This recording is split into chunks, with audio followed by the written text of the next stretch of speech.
India vs New Zealand second ODI நேற்று ராஜ்கோட்டில் நடந்துச்சு. டாஸ் வின் பண்ண நியூசிலாந்து கேப்டன் மைக்கேல் பிரேஸ்வெல் இந்தியாவை ஃபர்ஸ்ட் பேட் பண்ண சொன்னாங்க.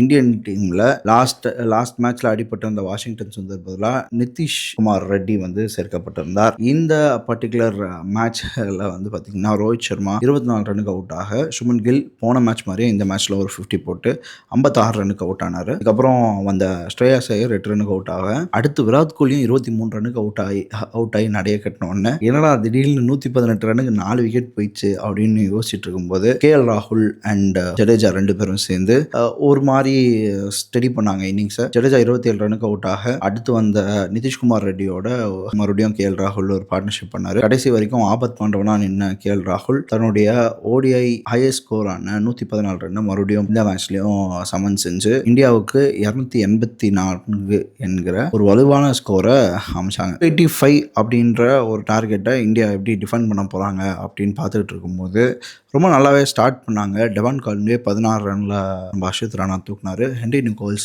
10 ரனுக்கு பிரசித் கிருஷ்ணாவுக்கு அவுட் ஆனார். பட் இதுக்கப்புறம் வந்த வில் யங் மற்றும் டேரல் மிச்சல் 2 பேருமே அடுத்து ஒரு விக்கெட்டே போகாத மாதிரி இந்தியாவை காலி பண்ணிட்டாங்க அப்படின்னு தான் சொல்ல போகிறோம். இந்த ஒரே ஒரு பார்ட்னர்ஷிப் மட்டுமே 162 ரன்னுக்கு போச்சு. வில் யங் 87 ரன்னுக்கு குல்தீப் யாதவ் அவுட் ஆனாலும் அடுத்து டேரல் மிச்சல் கடைசி வரைக்கும் நின்று 131 ரன் அடிச்சு இந்தியானாலே நான் செம்மையாக ஆடுவேன்டா அப்படின்ற மாதிரி போன மேட்ச்ல ஒரு 87 அடிச்சிருந்தாரு. இந்த மேட்ச் ஒரு 131 அடிச்சு நியூசிலாண்டை ஈஸியாக வின்னுக்கு கூட்டு போயிட்டாரு. கிளென் பிலிப்ஸ் 32 ரன்னோட நின்று இருந்தாரு. கடைசியில் இந்த மேட்சோட மேன் ஆஃப் த மேட்சும் டேரல் மிச்சலுக்கு தான் போச்சு சேர்ந்துச்சு. 1-1 அப்படின்ற நிலைமையில் இப்போ இந்த சீரீஸ் சமனில் இருக்குது.